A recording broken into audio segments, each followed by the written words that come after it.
जवन माई सब कुछ जे के कहिला आज रोआवल जाता। जवन माई सब कुछ जे के कहिला आज रोआवल जाता। एगो मेहरारू खातिर दूरी बनावल जाता।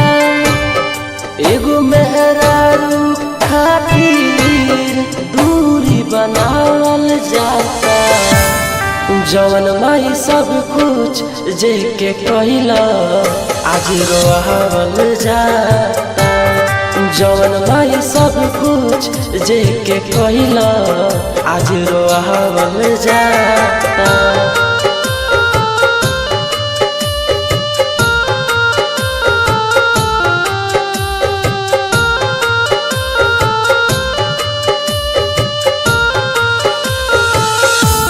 कैसन जमाना आइल भाई से लड़ावल जाता।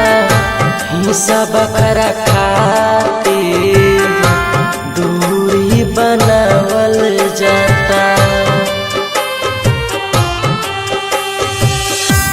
कैसन जमाना आइल भाई से लड़ावल जाता।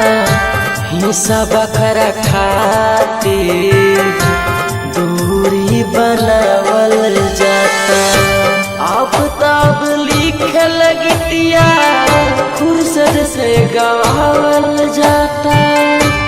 अब तब लिखे लगतिया फुर्सत से गवावल जाता।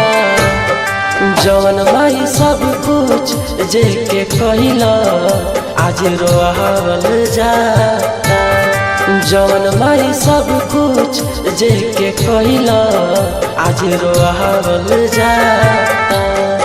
एगो मेहरारू खातिर दूरी बनावल जाता। एगो मेहरारू खातिर दूरी बनावल जाता।